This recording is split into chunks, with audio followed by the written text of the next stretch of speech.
J'aimerais entendre son avis sur Monsieur Bardella, la perquisition et tout. Parce que comme c'est un allié du RN, évidemment, qui a parlé d'acharnement, comme par hasard, le seul parti, les fake news, en veux-tu, en voilà.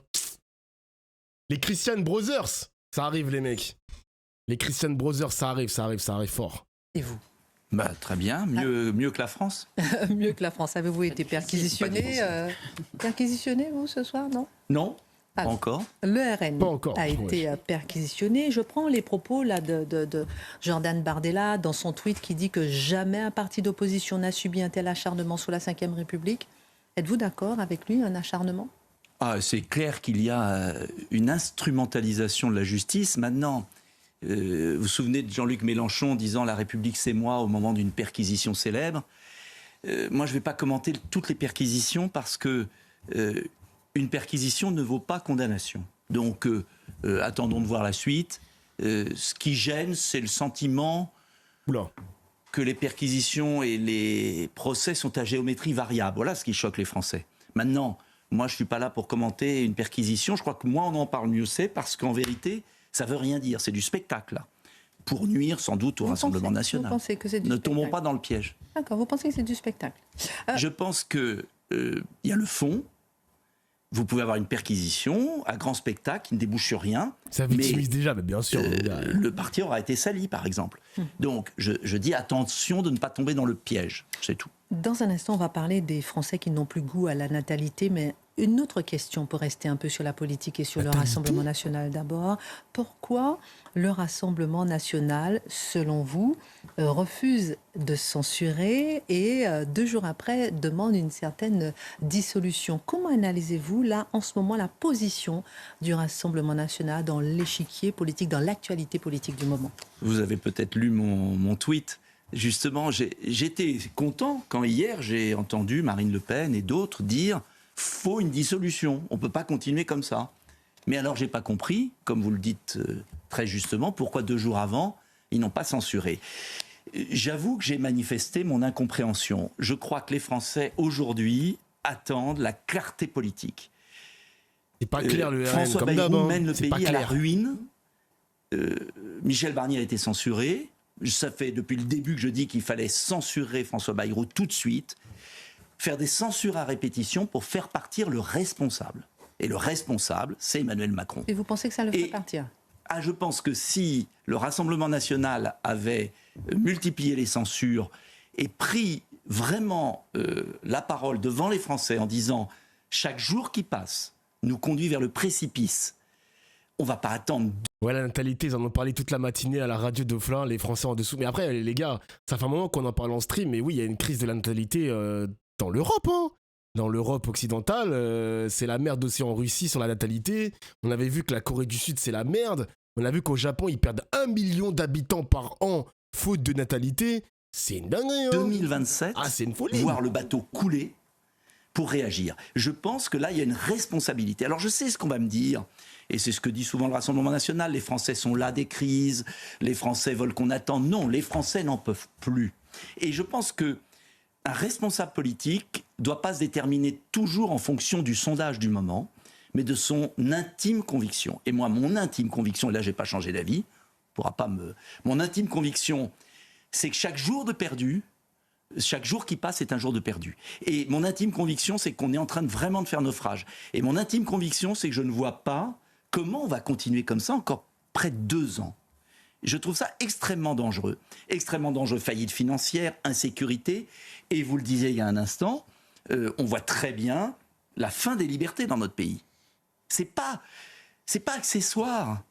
C'est pas accessoire ce qui se passe. Et donc... Dofla, rien à voir, mais est-ce que t'as vu la story Instagram d'hier soir du Cocaine Man de Lormeau? Les gars, franchement, je sais pas quoi vous dire. J'ai l'impression qu'à vos yeux, je suis un personnage déconnecté d'Internet. Déconnecté de Twitter. Le mec, ça a fait sensation hier. Tout le monde l'a vu, genre, toutes les personnes qui ont Twitter l'ont vu. Et le mec me pose la question sur le stream. Je sais pas. Vraiment, je sais pas quoi dire au chat des fois, hein, je sais pas. Bon, on s'en bat les couilles de Delormeau, évidemment. Il a montré son paf, les mecs, il a montré son paf. Je pense qu'il faut réagir politiquement. J'ai pas le montré en et stream, la politique, c'est la vous cohérence, aussi. la sincérité. Et moi, je pense qu'on est prêt à gouverner. Je ne vois pas pourquoi on attend 2 ans. Donc je pense qu'il faut censurer ce gouvernement et qu'il faut censurer le prochain et qu'il faut faire partir Emmanuel Macron le plus vite possible. Voilà, c'est lui le responsable. D'ailleurs, c'était le général de Gaulle. Parce qu'on va dire, oui, il n'est pas d'accord avec les institutions. Pas du tout. Il y a des écrits incroyables d'Alain Peyrefitte. Quand un président dissout et qu'il perd le résultat, eh bien, le général dit, il devrait partir. D'ailleurs, le général, lui, il est parti sur un référendum, perdu à quelques pourcents sur un sujet accessoire. Il ne vous a pas échappé quand même, Nicolas Dupont-Aignan, que le Rassemblement national, même s'il est premier parti de France, arithmétiquement ne peut pas faire tomber tout seul le gouvernement.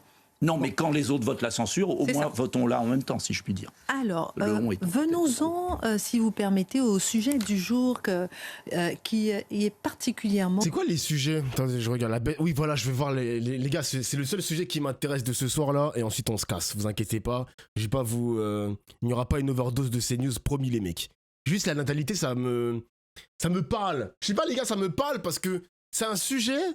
Tu sens quand même que c'est un sujet 100% extrême droite. Et pourtant, la natalité, vous le savez les mecs, s'il y a une baisse de la natalité en France, c'est un cauchemar. Voilà, c'est un cauchemar pour la civilisation, c'est un cauchemar pour le financement des retraites, les actifs, etc. Bref, je vous fais pas un dessin, mais les gars, non, faut... Et le sujet m'intéresse. Le sujet m'intéresse vraiment, genre. Pourtant, c'est un problème 100% réel. Mais bien sûr, Atao, mais bien sûr. De fait, est-ce que tu comptes réarmer démographiquement le pays? Oui, bon, arrêtez les gars avec vos phrases bizarres. J'aimerais bien avoir un enfant, c'est vrai. Mais quand tu me dis réarmer... Le seul pays que je pourrais réarmer, c'est le Japon. Recrutez-moi, les gars, recrutez-moi. Particulièrement tabou en France. Les Japonais, appelez-moi. Les Français qui n'ont plus goût à la natalité. J'ai peut-être même des viewers, il y a des viewers qui veulent embarquer avec moi dans un avion direction le Japon, Tokyo, Manjikai. Moi, je veux bien. En quoi est-ce une alerte grave, importante, capitale pour la France aujourd'hui? Moi, j'ai toujours été surpris dans le débat sur les retraites qu'on parlait jamais de la natalité. Or, le problème de fond des retraites, bien sûr, c'est la dépense, mais on peut réduire les dépenses, on les réduira, et on aura des retraités dans la misère. Mais la vraie question, c'est les recettes, la production en France, produire français et avoir des... Attends, il y a un viewer qui a dit que la baisse de la natalité, c'est une bonne chose. Attendez, j'ai tapé justement sa phrase sur ChatGPT. Pourquoi la baisse de la natalité est une bonne chose? Moins de pression sur les ressources, moins d'habitants égale moins de consommation d'eau, de nourriture et d'énergie, réduction potentielle de l'impact environnemental, donc baisse de la pollution, déforestation, émission de CO2, ok? Meilleure qualité de vie potentielle, des familles plus petites peuvent offrir plus de ressources, donc tant d'argent et d'éducation par enfant, moins de surpopulation dans les villes et les écoles, ok? Émancipation des femmes, la baisse de la natalité est souvent corrélée à l'accès à l'éducation des femmes, l'utilisation des moyens de contraception et le choix d'avoir des enfants plus tard ou moins d'enfants, voire pas du tout. Ok? Pas de problème. Pourquoi cela peut poser problème? Donc là, maintenant, les gars, c'est... Voilà, il y a le pour et le contre. Vieillissement de la population. Moins de jeunes égale plus de retraités par actif. Tension sur les systèmes de retraite, de santé et de protection sociale, risque de pénurie de main-d'œuvre dans certains secteurs, moins de consommateurs et de travailleurs, donc croissance ralentie, baisse de la demande en logement et éducation, déclin démographique dans certains pays comme par exemple le Japon et bientôt la Chine, la population totale diminue. Le Japon peut perdre jusqu'à, on l'a déjà dit ça, le Japon peut perdre jusqu'à 1 million d'habitants par an. Cela peut provoquer une perte de puissance économique ou géopolitique. En vrai, tu vois le verre à moitié vide en quelque sorte. Voilà. voilà. Les seuls arguments contre la baisse de la natalité, c'est des arguments ultra-capitalistes. T'as pas tort. Tu n'as pas tort. Enfants. Et là, il y a eu des études aujourd'hui très intéressantes qui montrent que la natalité française est en train de chuter. Et ce qui est intéressant, je ne sais pas si vous avez remarqué, c'est que les Français, d'après les études, manifestent la volonté d'avoir 2,3 enfants. Alors, on n'a pas un tiers d'enfants, hein, mais c'est la statistique. Et à la fin, il n'y en a qu'1,6. Donc, il y a encore un désir d'enfant. Moins qu'avant, mais il y a un désir d'enfant. Il y a un moindre désir de famille nombreuse. Mais il y a surtout l'impossibilité ou la difficulté matérielle d'avoir des enfants. Et ça s'explique... je tire la sonnette d'alarme depuis 10 ans, dans l'indifférence totale. Ils ont supprimé, Hollande-Macron, les aides familiales. Énormément réduit la politique familiale. Il y a eu une conséquence, les allocations familiales, qui compensaient le coût d'un enfant. La politique du logement. Je regardais avant de venir, c'est impressionnant. Oula. On s'en fout, il y a les migrants pour taffer. Ça va, mec? Ça veut dire quoi, ça? Wesh, comment ça, mon bœuf? Yo, ça va pas, toi, hein? Tout va bien? Wesh. Oula. La question importante, c'est pourquoi il y a ce moindre désir d'enfant? C'est vrai que c'est une bonne question, les mecs, hein. C'est vrai que c'est une bonne question, mais encore une fois, les amis, hein, encore une fois, la réponse, il y a une partie de la réponse qui peut être simple. L'émancipation de la femme dans le marché du travail, par exemple. T'as des femmes qui ont des responsabilités dans certains postes clés. Et du coup, pour éviter de mettre sa carrière de côté pour être mère de famille, il y a des meufs qui disent non, en fait. Genre, non. Non, ça ne m'intéresse pas d'être mère de famille parce que mon travail, j'ai toujours rêvé d'être, je sais pas moi, n'importe quel métier important. J'ai toujours rêvé de faire ça. Et il est hors de question de suspendre mon travail, mon poste important pour être mère de famille. Il y a d'autres aspects aussi, les amis, hein. C'est aussi un choix typiquement personnel. Je ne dis pas égoïste, hein. Je dis personnel. Elles veulent pas d'enfants. Elles n'en veulent pas parce qu'elles n'en veulent pas, tout simplement aussi, les amis. Il y a aussi ce choix-là, hein. Il y a aussi ce choix-là. Donc ne parlez pas d'égoïsme, le chat. Attention parce que je peux pas ma banne, hein. Parce que je sais que, par exemple, hein, je sais que Enjoy Phoenix, je pense que vous connaissez la youtubeuse à l'époque, Enjoy Phoenix, elle avait expliqué ne pas vouloir d'enfant, elle s'est fait attraper par l'extrême droite. Ouais, t'es une femme, tu dois être mère de famille, donner la vie à un enfant, enfin donner la vie pardon, excusez-moi, donner la vie, c'est un moment incroyable, blabla, mais ferme ta gueule, gros. Elle veut pas d'enfant, ferme ta gueule, c'est son choix, wesh. C'est son choix. C'est son choix. Je sais pas si vous vous rappelez de ça, le chat. Ça avait beaucoup attrapé Enjoy Phoenix, ça l'avait harcelé massivement parce qu'elle avait dit, attends, si je tape Enjoy Phoenix ne veut pas d'enfant. Genre, ne veut pas d'enfant. Si je tape juste ça.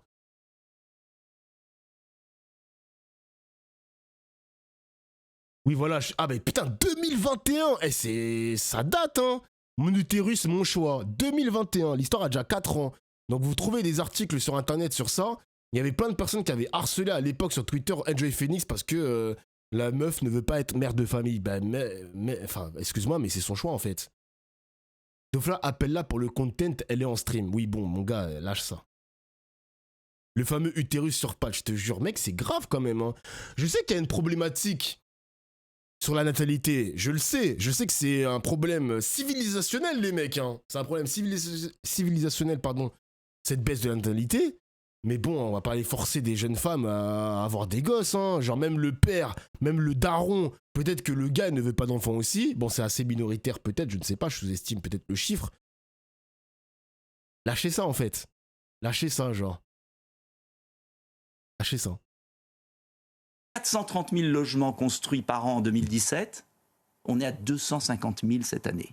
Quand il n'y a pas de logement, quand on ne peut plus louer un logement, quand il y a des files d'attente de 200 personnes, comment voulez-vous que les ménages se projettent d'avoir un deuxième enfant, un troisième enfant? Donc, Emmanuel Macron a cassé la politique du logement. C'est des dizaines de milliards qui ont été supprimés. Et puis pendant ce temps-là, on donne 16 milliards l'année prochaine à l'Union européenne, on a donné 15 milliards à l'Ukraine, on donne 15 milliards aux fausses cartes vitales, on donne 10 milliards aux éoliennes. Mais oh mon Dieu. Il y a un moment, on marche sur la tête. Vous avez un budget, on a tous un budget. Si on ne dépense pas pour les choses importantes pour la nation, et la politique familiale, le logement, la production en France, ça devrait être la priorité absolue. Donc voilà, on a les conséquences de ce qu'on fait. J'ai beaucoup de questions à vous poser là-dessus, et puis le lien avec l'immigration. Putain, il y a plein de trucs. Oh putain, le lien avec l'immigration. Aïe, aïe, aïe, aïe, aïe. Eh putain, on parle de la natalité, ça nous parle de l'immigration, les gars. Mon Dieu, mon Dieu, mon Dieu, mon Dieu. Raison économique. Pourquoi les gens font moins d'enfants? En France, un enfant coûte jusqu'à 180 000 euros. Non, entre 180 000 et 250 000 euros jusqu'à 20 ans selon les estimations. Précarité et instabilité professionnelle. C'est vrai qu'il y a un truc qu'il faut souligner en France, c'est que les loyers sont très élevés. Les loyers sont très élevés et il y a beaucoup de contrats précarisés, genre les CDD. Les CDD qui parfois ne sont pas renouvelés, les mecs. Donc oui, il y a beaucoup de jeunes adultes qui estiment ne pas avoir la stabilité nécessaire pour élever un enfant dans de bonnes conditions. C'est vrai. C'est vrai que moi, si je suis père de famille, tant que j'ai pas un appartement plus grand, je pense qu'on va éviter d'élever un enfant dans un 26 mètres carrés quand même, le chat. Hein. On va éviter, hein. On va éviter. Raison psychologique et personnelle, volonté de liberté. Avoir un enfant demande énormément de temps, d'énergie et de responsabilité. C'est vrai que j'ai envie d'être père, mais les gars, je vous jure que je vais devoir sacrifier tellement de choses. Oh là là. Les parties de Mario Kart, TFT, les sorties entre potes, la flemme. Oh là là. Ça va me casser les couilles, les gars. Honnêtement, j'avoue que quand t'es pas papa, quand t'as pas d'enfant, quand t'as pas de responsabilité quand même parentale, t'es tellement libre, mon gars. Ah, t'es trop bien. Si demain j'ai envie de partir à Marrakech, tac, je vais sur Google Flight, j'y vais direct, mon gars. No. Ah, ça peut être incroyable aussi. Ah ouais. Déclin des valeurs traditionnelles et religieuses. La société valorise l'individu plus que la famille collective. C'est vrai qu'avec la religion et tout, on est poussé à fonder une famille. C'est vrai que la religion pousse à fonder une famille, ça c'est totalement vrai. Mais maintenant que la France est de plus en plus... Mais tu vois les gars, l'athéisme pousse aussi à cette baisse de la natalité. Parce que l'athéisme repose aussi sur l'individu qui croit en rien du tout. Genre, je sais pas, après peut-être qu'il est agnostique. Mais ça pousse aussi à cette baisse de la natalité, tout simplement, genre. De fou. Bah ouais, mon gars. Hein. Bah oui, hein. Eh ben oui.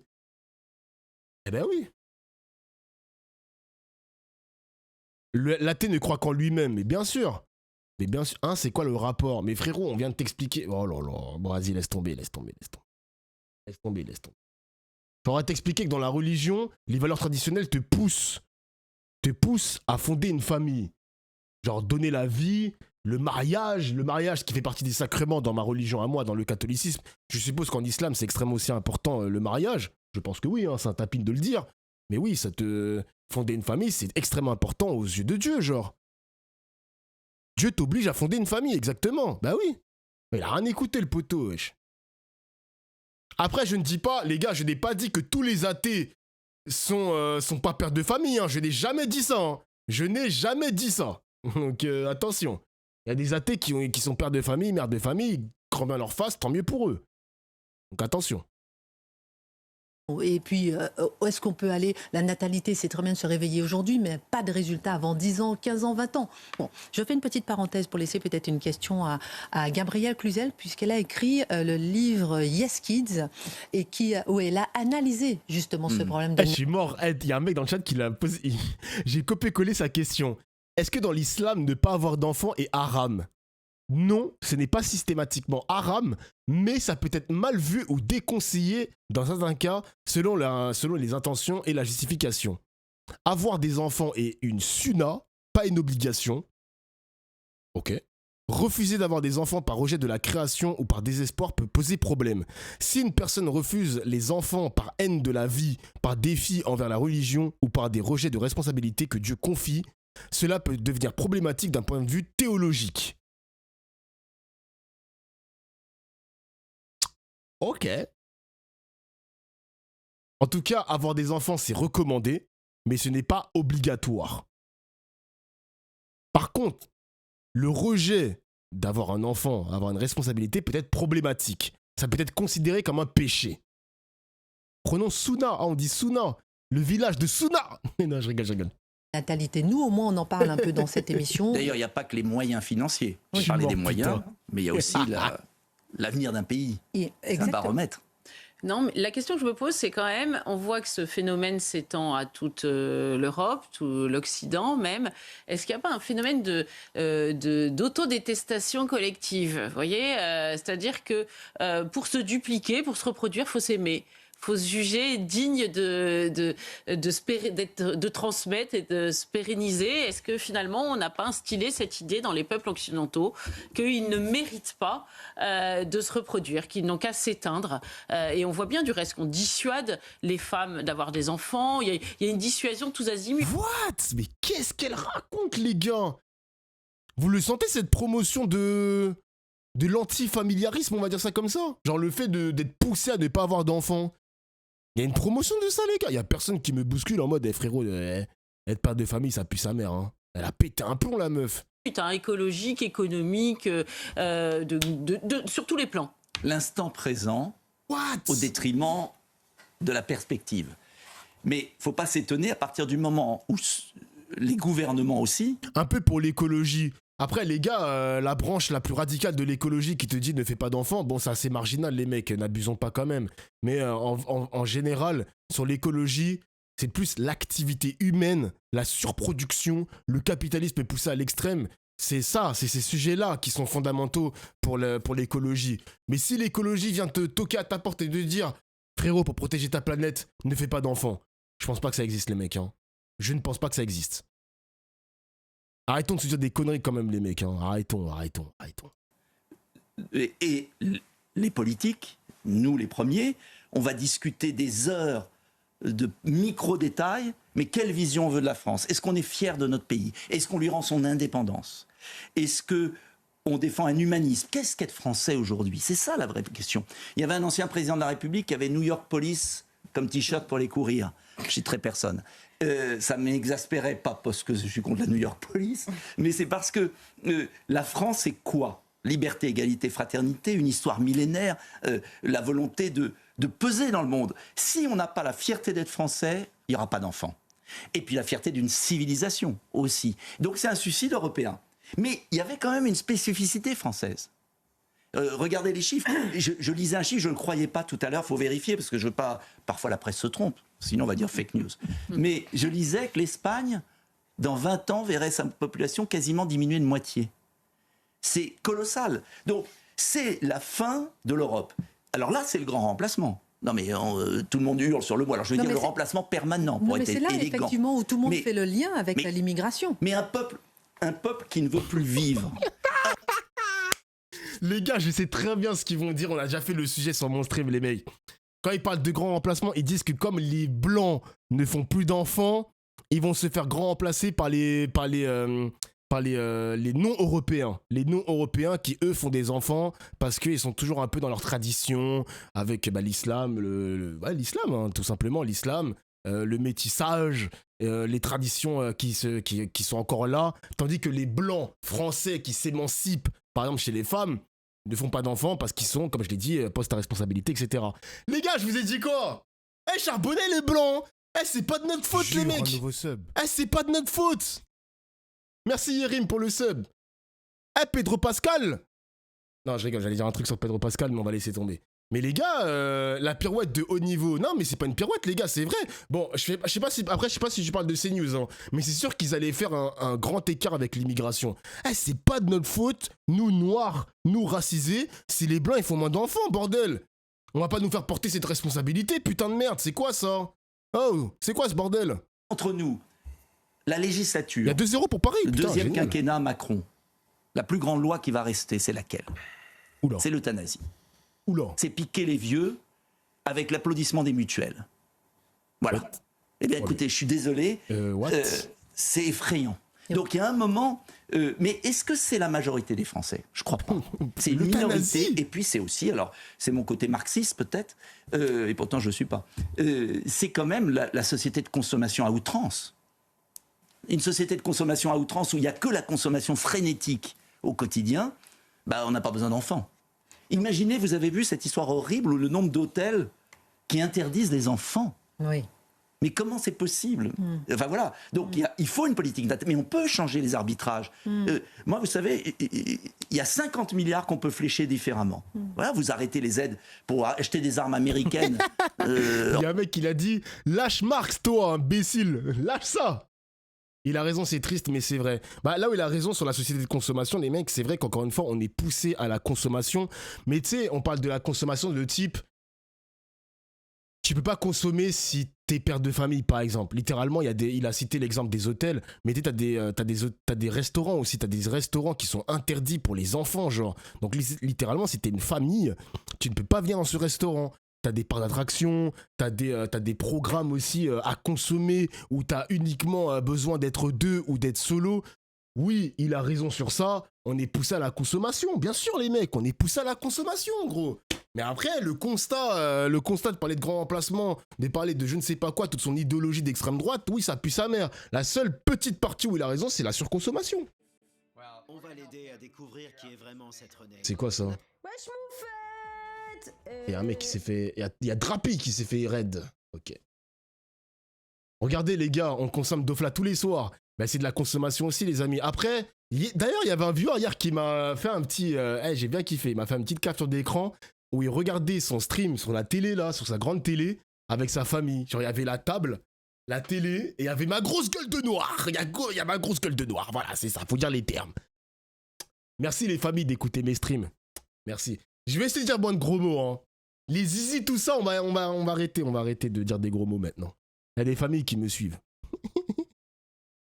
Donc là, je comprends pas pourquoi on entend les raids des autres. Mais en fait, je suis un consommateur de stream, les mecs. De temps en temps, je consomme des streams politiques et je ferme pas mes onglets Google. Donc à un moment, quand il y a un raid, bah du coup, clac, t'entends le raid de la personne, quoi. L'infertilité est aussi due aux pesticides, au réchauffement climatique, aux microplastiques. Putain, c'est vrai, les mecs, il y a une stat comme quoi il y a de plus en plus de femmes infertiles aussi. Hein. Ça, c'est un fléau. Hein. C'est un fléau, c'est un fléau. Putain de fléau. L'infertilité est un cauchemar. Hein. Il y a une explosion des cancers infantiles, pardon. Putain, c'est une folie quand même. Des hommes aussi? Ah, des hommes, ok. Moi, je sais qu'il y a... Comment on appelle cette maladie qui touche les ovaires? Le SOPK. Je sais pas si vous connaissez le SOPK. Le syndrome des ovaires polykystiques. En gros, t'as des... comment on appelle ça? T'as des kystes aux ovaires. Et ça peut être assez chaud pour avoir un enfant, tout simplement, quoi. C'est le truc d'Enjoy Phoenix, exactement. Exactement. Même les hommes. Ah, on a compris les meufs, ça y est, on a compris que les hommes aussi, on est infertiles. Ah, on a compris, ça y est, c'est bon. Arrêtez de mettre une pression sur nous, ça y est, les meufs, on a compris. En Ukraine, vous faites la paix en Ukraine, vous arrêtez de financer Madame von der Leyen. Avec vos vieilles couilles. Ça va pas ou quoi? Je vais amener vos ovaires aussi, vous êtes fous quoi, vos vieilles ovaires de cons là. Vous avez des boutons sur vos ovaires. Je suis un bâtard. 16 milliards l'année prochaine, 16 milliards. On peut redéployer de l'argent. Trump le fait d'une certaine façon. Après, on peut ne pas aimer Trump, mais il le fait dans un autre domaine. Donc, pourquoi on le fait pas? Et pourquoi on attend 2 ans? Expliquez-moi pourquoi on attend 2 ans. Là aussi, on est immobile. Alors, j'ai une dernière question. On attend de mourir. Avec la chaleur aussi, vous avez vu les... Oui. Voilà. Il y a aussi le caractère anxiogène de la peur climatique délirante. J'ai une dernière question pour vous, Nicolas Dupont. Mais c'est un motif qui est intéressant, gros, t'es con, quoi. Il y a des gens qui ne veulent pas d'enfants. Pourquoi? Parce que ils ont pas envie ils ont pas envie que leur enfant grandisse dans un environnement de fils de pute, genre. Avec le réchauffement climatique. Vous voyez, les gars, c'est son côté climato-sceptique. T'as capté?